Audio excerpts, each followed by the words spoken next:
What I recognized in that moment was I had built a career doing something I felt called to do. I had built a career on purpose. I went from self-serving, which was survival, BMX for me, and I'm okay with that now, to doing something to help people with, in my mind back then, was to learn without having to suffer. I didn't handle the identity piece that was connected to my nervous system. So when I was doing this thing I loved, and I said I loved, which was true, I also didn't handle the emotions. I was overriding everything. And it took a lot of work and therapy and some psychedelic use and some meditation and some float tanks and all these things to get to the core of what my body wouldn't let me see was a vulnerability. A very sensitive human being that has a massive amount of love and passion to help people.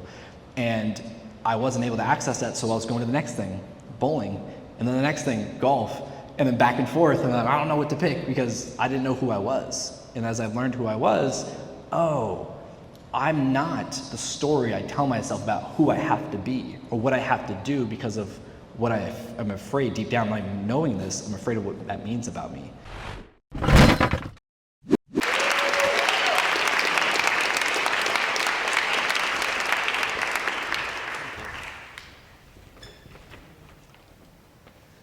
How's everyone doing? So last year, we learned about the event, I think a little last minute, but I was able to attend a talk. I think it was thanks to Maury for sharing. And this year, we're here having a conversation with everyone, and I really feel grateful and honored to be a part of this community. And a quick shout out, that video was produced about 7 years ago now. Some of the footage is 10 years old, from another local founder, one of my good friends, Brian Gilmet, who is a videographer. It was my go-to content guy. We coined a term, you gotta get a Brian, because the work he did was phenomenal.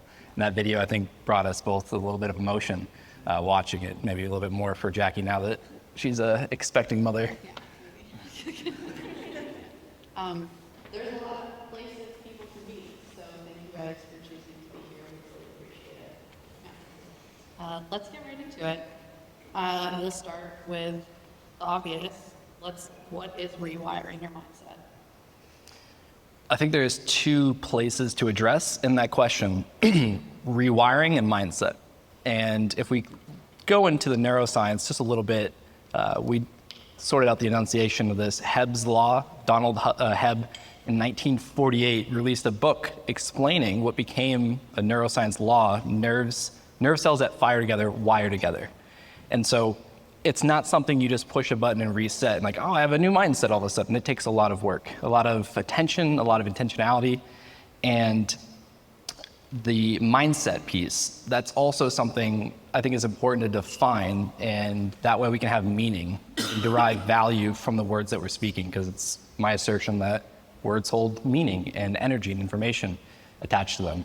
One of my favorite definitions of the word mindset comes from Dr. Aaliyah Crum, and she defined it something along the lines of a belief of outcomes in a particular domain of life.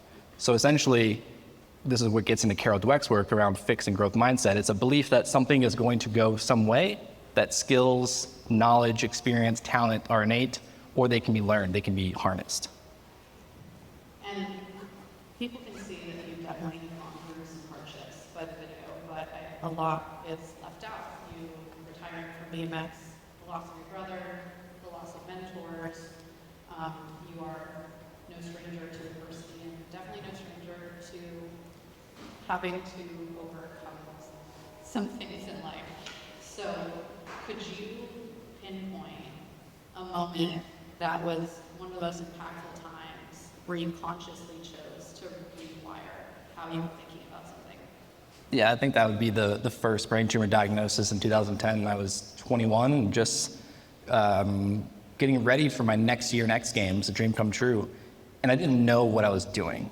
That's the fun part about this. And looking back 16 years later, I was choosing to view a situation as something that could help me or something that could harm me. And so I had two inspirations for this. One was Lance Armstrong's story, whether you love him or hate him, what that man went through and got back to the level of which he did, all the nuance taken aside, have gone through one of the 3 surgeries and treatments that he went through and to have gotten back to that level. That showed me as a model what's possible. And it was in that moment, and then also remembering my mom's journey of battling colon cancer since she was in her late 30s, Like, oh, I can choose to treat this as something that's going to define me in a limited way or something that could help me. And so rather than thinking about what's going to happen if I wake up, what if I don't wake up, which were the initial thoughts. When I got diagnosed, it was, why is this happening to me? What do I do to deserve this? Am I a bad person? And in that 2-week period between diagnosis and surgery, I found myself focusing and like obsessing on what I was going to do when I woke up. So I had plenty of video training and video projects I had filmed, and I just kept thinking about, what am I going to do differently when I wake up? And this is what I want to do. So I didn't know I was firing new neurons and thought processes and wiring them together. And ultimately, I believe that that's what helped save my life, literally and figuratively.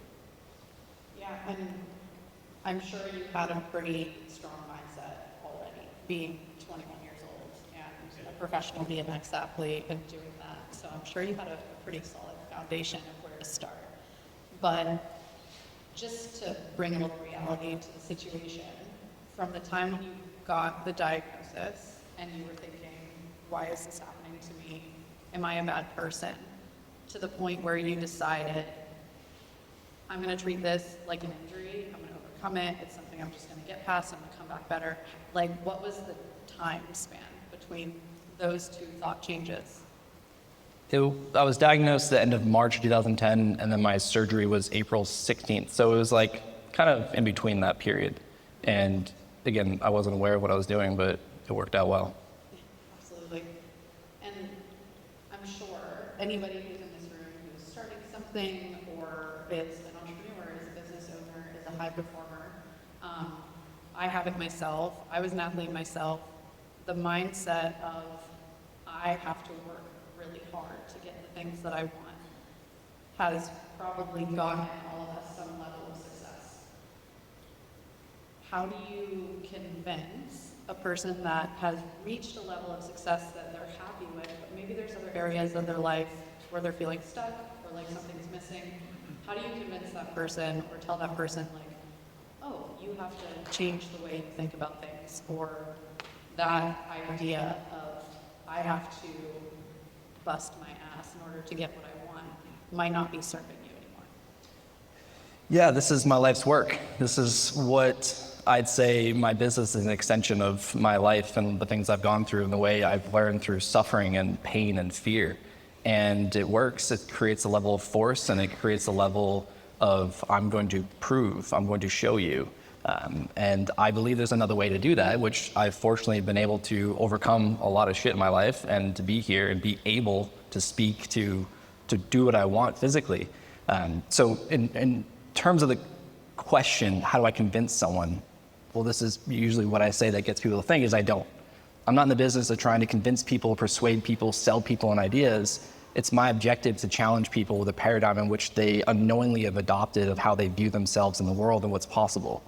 And a lot of that I've learned, especially in high performance, is fueled by a negation of self. Like, we identify with a negation of self, meaning we identify with the absence of what we want, what we feel. We create a separation between ourselves and the relief or the thing that we want that we unknowingly are fueled by. And so to have that conversation with someone, first it takes a willingness. The person has to have a level of self-assessment, self-audit, and vulnerability with themselves to be able to open up the dialogue. And when it comes into addressing your question specifically, it comes into the process of asking questions. Because if someone, their life's great, probably nothing to change. If it's not broken, don't change it. And when I come across people, especially the people I work with, there's something that's not fulfilling. There's something that's a little frustrating, a persistent complaint, an annoyance, a limitation, a feeling of stuck, commonly a feeling of being behind, no matter how hard we work. And so my objective is to help them see a little bit more than the blind spot that is all the accumulation of costs, of expenses, of the little sufferings that we normalize and push off. It's what you gotta do, which is largely what saved my life. Was hard work pays off. I'm going to accept suffering to get to where I want. I chose a path of BMX, of falling from 15, 20 feet in the air, breaking bones, getting knocked out, like all the things, because I believed to get the things I wanted, I had to suffer to get there because I was a hardworking, high-performing human. What was your negation of self, just to bring it, for an example, for everybody?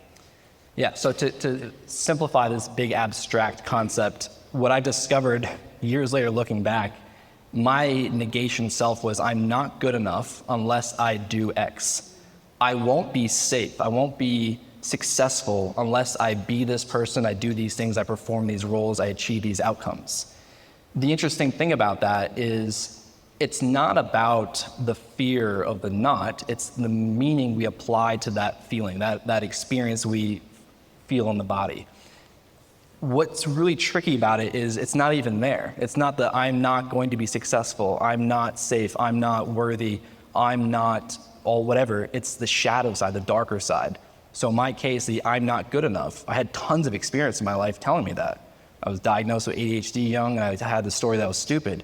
That all fueled me to pursue the inverse, to prove to myself and other people that I'm not this thing that I felt I was. And the shadow side of that, the darker side, the thing that's more uncomfortable to be with, is that equated to me as I'm bad. I'm someone that is bad. I'm someone that could be wrong.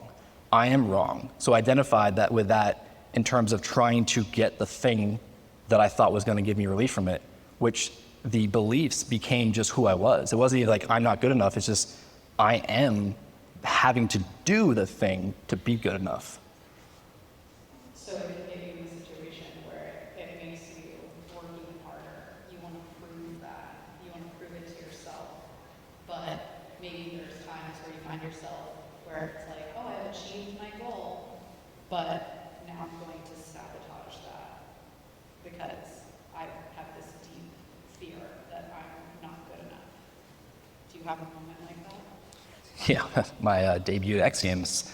I was 20 years old, and I made what to us back then was the Olympics of our sport. It's now welcome to the Olympics today, which is pretty awesome. But I found myself in a position that I worked and sacrificed and went through and endured all this pain, mentally, emotionally, physically, and spiritually, to get to this outcome. The identity that got me there, ironically, didn't have capacity to allow what I was experiencing. So the need of a human need to be accepted, to fit in, I chased social acceptance of my peers that I literally watched on TV and played their video game characters of. I chased the social acceptance, so I was partying at a young age and not knowing how much to drink or not. And I made it happen. I was, the life of the party. I was hanging out. I was accepted in my mind, and then I was too hungover to ride the first day of practice. And my X Games photo looks like a mugshot of me just miserable. And it's the epitome of my childhood dreams occurring, but the identity I held before that was built on a negation of self, meaning I'm not good enough, so I'm going to force my way to be good enough. I got what I wanted, and then my nervous system, my programming just was like, you can't handle this. And I self-sabotage. I want to be clear, self-sabotage isn't you fucking up. It's not you making mistakes. It's your body's way of trying to protect you from something that's perceived as not acceptable, not possible for you and your body to be with. And that's what occurred for me. Like a form of self-protection. Exactly. That's all. Self-sabotage is just trying to protect you. Logically, we go, oh, it's not what I want. But actually, there's a deep part of us that is an outdated program that just hasn't been programmed to allow the things we want because it's so built off of negation. It's the energy informing it is fear and scarcity and inadequacy. And if anything is informing that, we can understand that through language. It's implied. I mean, my tattoo I got 10 years ago, it says fears is a thought. Thoughts can be changed. Can anyone spot the problem in that? It's saying emotions are something to avoid. It's something to solve. It's something to fix, which just reinforces the fuel. So in my case, starting young, I would assert a lot of us here can resonate with this is like, I need to be or I need to do to feel successful because I don't believe I am. And it only reinforces the fuel of it, which is the blind spot. It's the identity. It's the I'm not something, so I'm gonna go prove, which you're just trying to outprove your ego, which it's never gonna win. The ego is always gonna win. And so that's where it's like the forceful way of life gets us all the things. It's also why the Jim Carreys of the world say they hope everyone has everything they hope for, their dreams come true, become rich and famous, to realize that's not gonna be the thing. It's, oh, I got here, what's next? That was always my mindset. What's next? What's next? What's next? Very unfulfilling way to live. And I think on the other side of that coin, it's important to know too that it can lead you to this place that's motivated by fear, it's motivated by these bad feelings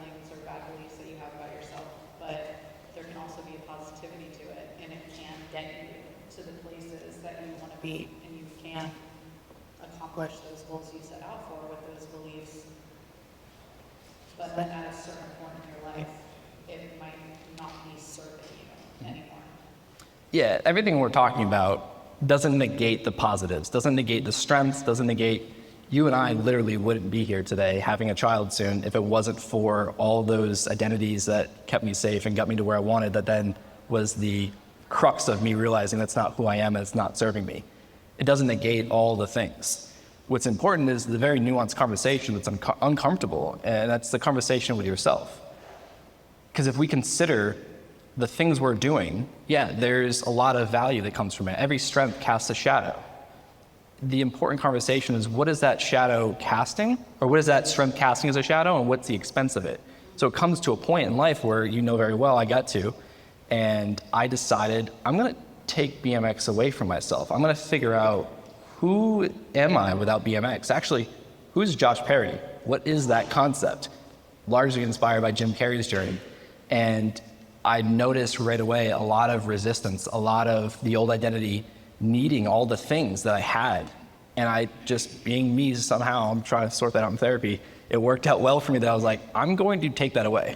I'm gonna experiment without BMX. I'd already been coaching full-time 2 or 3 years. I'm gonna figure out what's going on in here. That led me to a deep depression. You tried to tell me one day, hey Josh, I think you're depressed. I was like, no, I just don't want to do anything that I enjoy anymore. I don't want to get out of bed. I'm fine though. I think that's one of the stages. And that, again, I was reminded of Jim Carrey again. In that same speech, I get a lot of his quotes from that landed so well 12 years ago. He said his interpretation of depression was his body needed to take a deep rest from the avatar he was playing to the world. Essentially, I have a mic, so it's gonna be hard to do, but if you take your hands and you put them over one another, the top hand is the version of yourself you're projecting to the world that you want people to see you as, you think you need people to see you as. The bottom hand is who you are inside, the vulnerable pieces of you, the shadow parts of you, the parts that maybe you try to repress and reject, the parts of you that maybe you don't let anyone in. When that gap grows, that's when the divorce, the diagnosis, the injury, the car accident, the bankruptcy, the failed marriage, like all the, whatever the things are, usually gets us to change. It's our circumstances that it's like, oh, maybe I should do something different. But that's the 3D model. And that's why I think as a high performance coach, I'm a kind of an oxymoron, because whether it's my golf athletes I work with or my executive founders, I'm like, you don't need to do more. What if doing more is actually the problem? What if it's reinforcing? Let's pull back and let's look at what can't be seen, the invisible. And that's where I nerd out in like the quantum physics world of like the unseen, the 5-dimensional. Because if we play around and all the things that brought us here today, Newtonian model of physics isn't bad. That model of change of circumstance, behavior, results, not bad. In my mind, outdated. There's a whole different version that we can operate from. That's my mission in life, is to change the paradigm in which we view it to be human. It goes upstream to the source of identity. Because if we can consider who we are to ourselves, the I'm not unless, I have to be so, that allows us to see the perception that we create, our lens of the world, the lens we're using to view things that then we create meaning from. Because that all goes into our state of being, how we feel, how we think. Is that aligned? Is that congruent? Is that coherent? That's what drives behavior, more than any textbook can ever teach us, more than any thought, any journaling exercise, any conversation, any tattoo. Like, doesn't matter. The state of being is what informs your behavior, and you can override it, which I did very well, and you can get far, and you'll still feel a sense of lack of something, and usually fulfillment, because that equation leads to the results. The results handle themselves. But if we can start with identifying who we are to ourselves, and then go downstream from there, that's when everything changes, and it's not easy though. But it gives us the life we get to experience that is more aligned with what we want. Yeah, and I do want to backtrack again because he just kind of glossed over how I retired from BMX and I stopped doing that. But, you know, this man, he has the flair for the dramatic. Like, he doesn't do anything only a little bit or halfway. So it's all or nothing all the time. And in that moment, it was like, I'm done doing BMX. So he went from training almost every day, looking for sponsors, trying to find a way to afford competing again, coaching full time. And he was like, I'm just not gonna do it. I'm gonna be done. So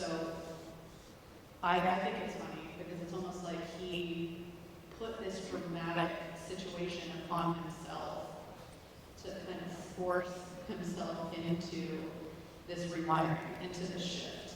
He created his own paradigm shift in his life because he found himself, maybe subconsciously, in survival mode. And he was like, oh, I can't feel like this anymore, I don't feel like this. So he created something very dramatic in his life. And sometimes we don't get to choose those dramatic events, they just happen to us. And sometimes it's you suffer from burnout because you're going and you can't stop. Sometimes it's something external. Sometimes something really horrendous happens and you are forced to change and shift.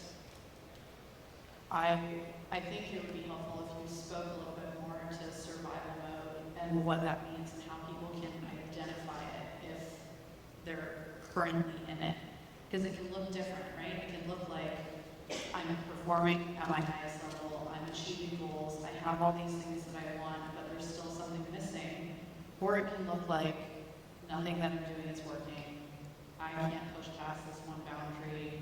I want to be here, but I can't get there. Like, can you just address more what that is and how to snap yourself out of it? Yeah, I think linguistically it's the I should be doing this, I shouldn't have done that, I have to do this, I must do that. All those stories we create that we can pinpoint with language. Because, I mean, being in survival mode, at least for me, it's like, I was told, like, Josh, you're stressed. And I was like, no, I'm not, I'm fine. Because that's how I was conditioned. I mean, I grew up in a very traumatic, household, and then I found BMX, so I got those free hits of all the, the drugs that were going through my body, and they just felt normal. So when I wasn't stressed, I got stressed, which was my body's way to try to remind me of who I was, which you talked about BMX and leaving it and being all in. I went from BMX to remembering, I used to bowl when I was younger. I went to a celebrating of a bowling alley I grew up in shutting down right before the pandemic. And then throughout the pandemic, I found myself in 3 competitive leagues a week and a 4th on the weekend with a competitive tournament series. And then that journey led me to golf, and I decided on golf. My dad asked me he told me, he's like, I was waiting to see when you decided on golf. What I recognized, though, in that moment was I had built a career doing something I felt called to do. I had built a career on purpose. I went from self-serving, which was survival, BMX for me, and I'm okay with that now, to doing something to help people with, in my mind back then, was to learn without having to suffer. I didn't handle the identity piece that was connected to my nervous system. So when I was doing this thing I loved, and I said I loved, which was true, I also didn't handle the emotions. I was overriding everything. And it took a lot of work and therapy and some psychedelic use and some meditation and some float tanks and all these things to get to the core of what my body wouldn't let me see was a vulnerability. A very sensitive human being that has a massive amount of love and passion to help people.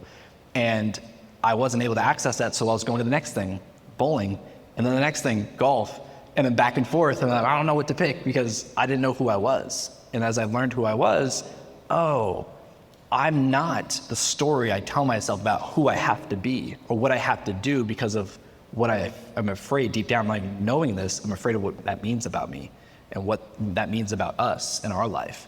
And so the survival was really just seeing like, when I feel separate than the thing I want, or I feel separate from myself, like I don't even know who I am, I don't know what's going on, I'm chasing something. Again, linguistics, how many people do we say, we're chasing the dream? I'm like, oh no, don't chase it. Like, you don't need to chase it. Pursue it, explore. But it's these subtleties in language that have so much weight of meaning, therefore emotion, that drive our behavior.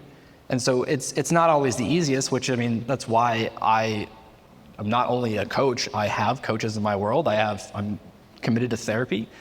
All these things to help me see the blind spot, which is the identity, the story, the narrative beneath limiting beliefs. Because when we can start to see like, oh shit, I'm saying I have to do this, I have to do that, I should have done this, I shouldn't have done that. That's signal. What's going on inside of you? Is that actually true, or is that just a familiar feeling that you've been with for decades now, and you don't know what's true anymore?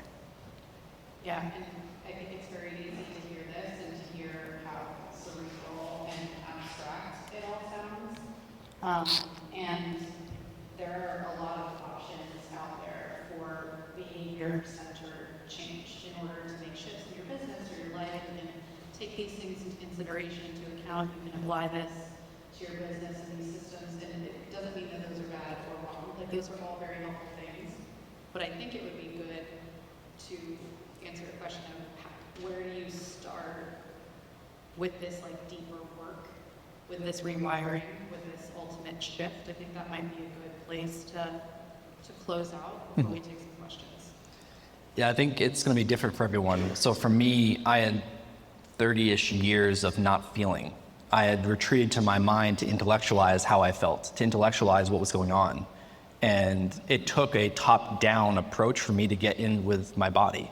I literally couldn't tell someone if I was stressed or not because I didn't know if I was until I wasn't stressed. That gave me stress from not being stressed because of the meaning I was attached to it. So I'm very heady, I guess, and I'm learning to be more in my body, more embodied, which is a anchor word for me of the work I do, is embodying what I know, not just talking about it. So for me, it's always like, what can we start with language? Like, what can we find in language? And it's just these subtleties, but it's just these stories we tell ourselves. Because if we can start with story, then we can go to meaning, the interpretation of the story. What am I making this moment mean about me? For me personally, in these moments, I didn't know I was making these mean survival, like life or death. Because if I didn't, say the right words, people weren't going to like me, and then I would be on my own, and my business would suffer, and I would suffer. That happens so quick, and it's so unconscious. So just start with trying to gather a sense of how you're describing your life, how you're describing, the economy or the sales or lack thereof. I mean, that was a story I had too. My business isn't growing because people don't understand what I do. That was so comforting because I didn't get to own anything to change, yet I still was suffering. So if we can start with story, what's the narrative I'm using? How do I describe my life, my partnership, my business, my health, my finances, whatever it is? Then we can start to go, okay, what am I making this mean about me? Or what happens if I don't achieve what I want? What does that mean about me? Who do I have to become? Because that allows us to get more into the emotions that do come up, and we're like, oh, we can start tracing our action urges. Like, where am I going when I get this discomfort? Whatever it is, what do I do? For me, it was the next thing, bowling obsession, golf, and then business, and bouncing back and forth. I think that that's a good place to pause and to note that if you don't necessarily have a question for Josh, a question that he would like to leave for you is, who are you when you're not performing a role in an attempt to feel better about your life? And there you go, just, I got that from one of my mentors who died a couple of years ago, but he changed my life in various ways. I get a little emotional, but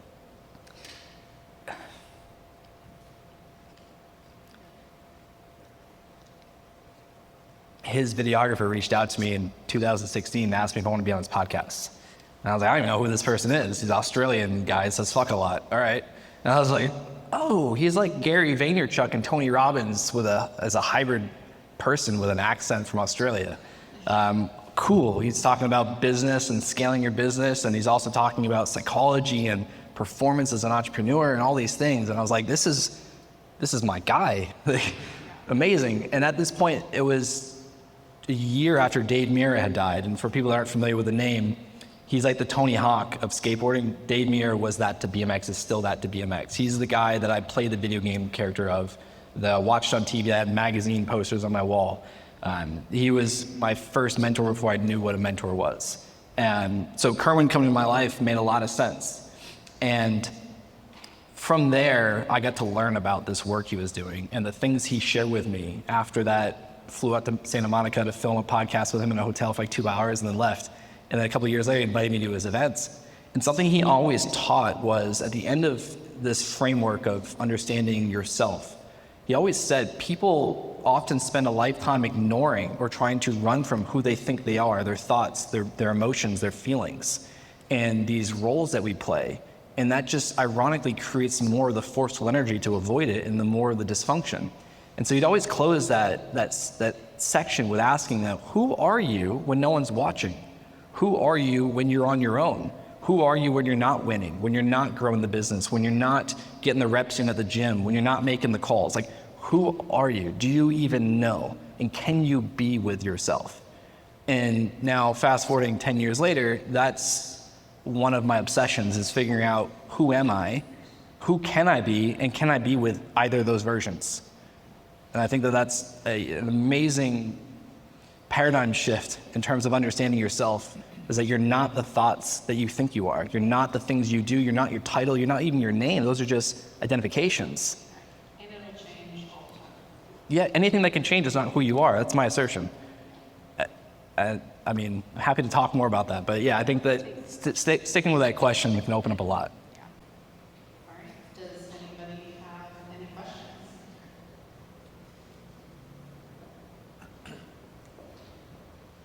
So I appreciate the talk. It's awesome. How you indicate about what he said. Maybe probably don't have time to go through a whole section on it. How do you support someone that's going through this journey? The reason I ask is I joined an organization recently. I can tell that one of my founders is really struggling with that piece. And my role in this is to, I feel like, help them navigate those feelings a little bit. And I think it's something probably a lot of founders have a lot of doubts about where they're on the journey, what they should be achieving. I'm not a founder of a company, I'm someone who's tasked with trying to grow it.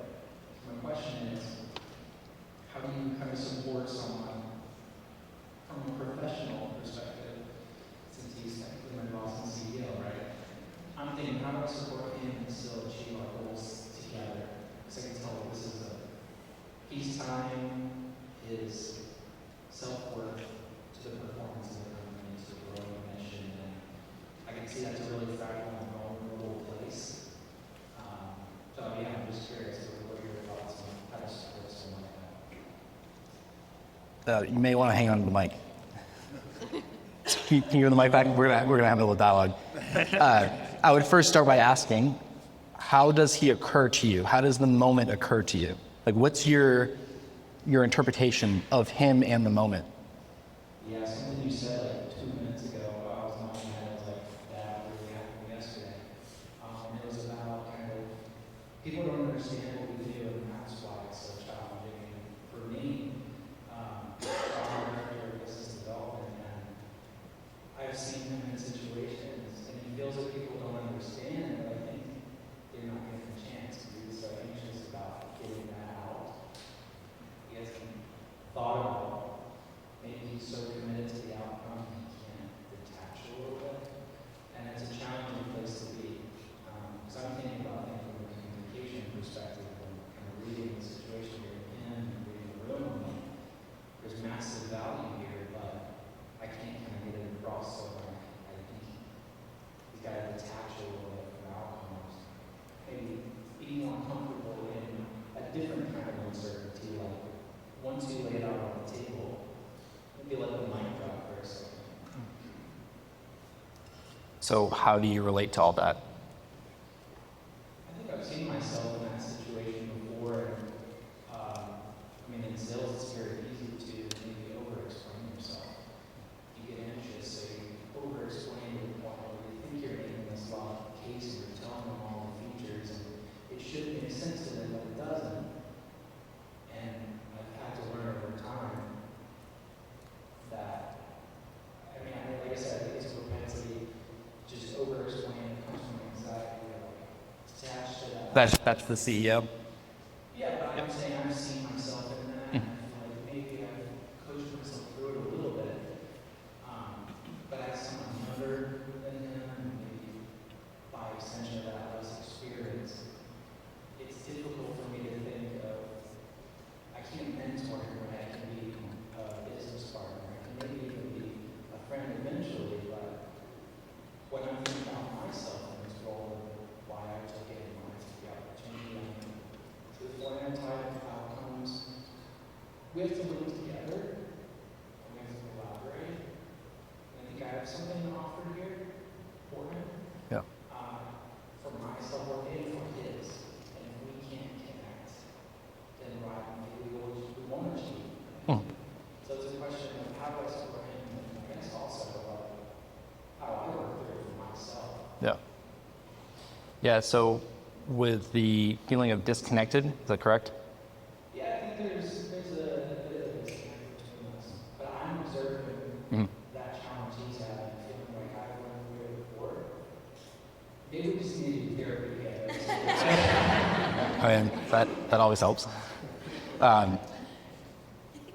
As you're describing the CEO, that sounds like you care about, which I appreciate. Massively Yeah. respect what he's built, and that's why I joined the company and we can help a lot of people with what we're doing. Really at the foundation level, Mhm. right? So it's a very challenging place to be. You've done all the work, you've done the building, please see this awesome thing we made, right? So yeah, I mean, absolutely respect him and the other co-founder, and understand we gotta do this thing together. And I'm taking a big risk for myself and my Yeah. family here too. Is that it? It's the risk that you perceive you're taking? For me, it's on a look out. Yeah. Did I make the right decision? So that's where Yep. it is for me. So, Explain to my wife. yeah. Hey, look, bear with me. Yep. Yeah, no, I get it. This is something we rehearsed but didn't talk about today. And I'll just leave it simply put. It's the difference of being in a relationship with someone intimately or the moment or the experience versus relating to, through our own identity, what's best for us unknowingly. So this isn't about blame or fault. Actually, Dr. Gabor Mate has one of my favorite quotes about this. Blame and fault are cruel and unscientific.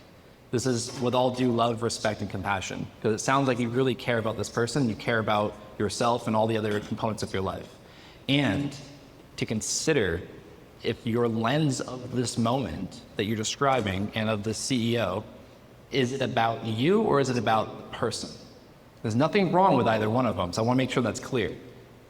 In your words, it seems to be the, did I make the right choice, those types of things, which tells me there's a deeper thing you're experiencing that you're working around, trying to, how do I mentor him? While also acknowledging that there's some support you could use. So I'd be curious of what lands for you in that. Yeah, on some level, I think the way that I develop myself through my life is if I can benefit others, do good for them, then I'm doing good for myself.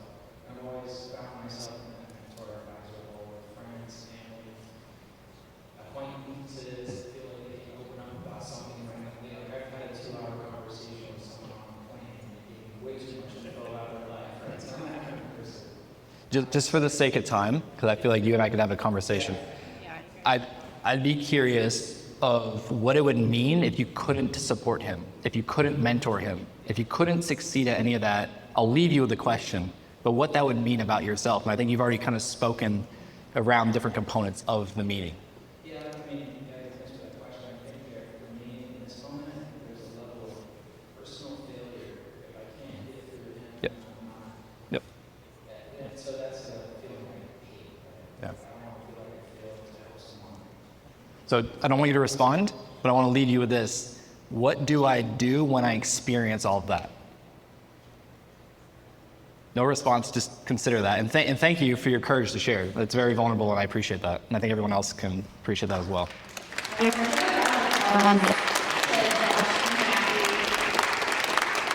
up, I will give a chance if anybody has a quick question or comment. I know we got a couple other hands. Okay. First off, thanks for sharing your story. Absolutely incredible. My question is, as a former professional athlete, high performer, but high performer, in upbringing, I'm curious for myself because I've had similar things with sports. That's the only thing that fires those neurons up for me and protect myself. And so I'm curious for you, what are the things that you do now that you're no longer performing with maybe BMX side?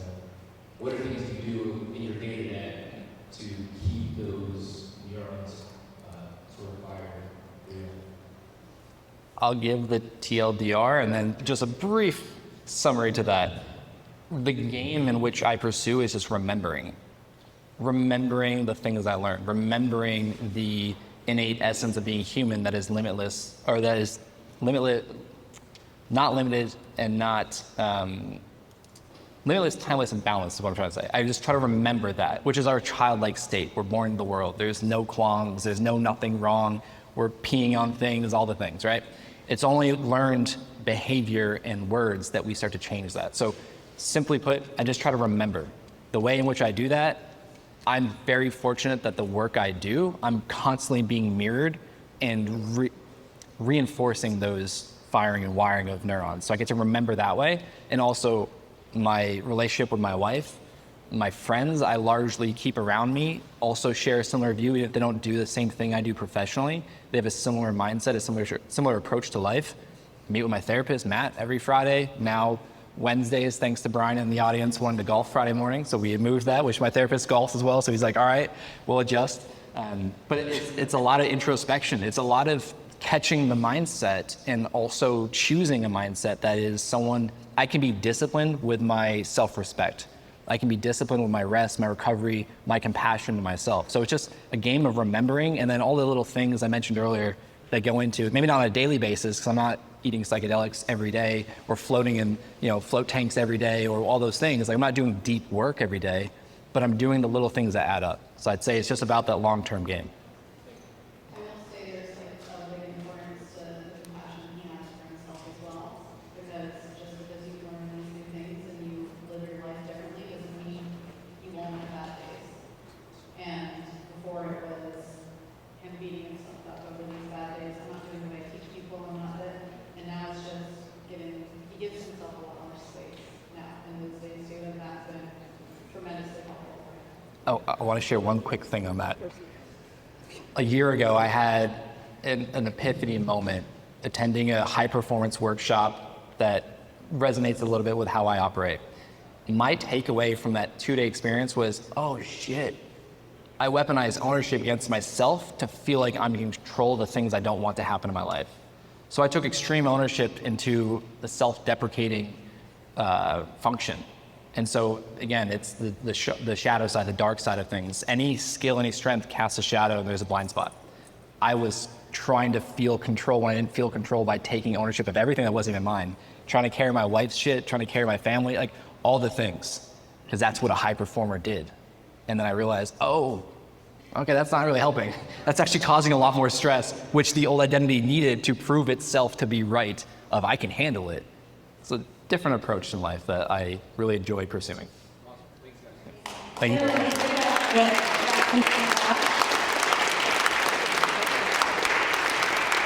Our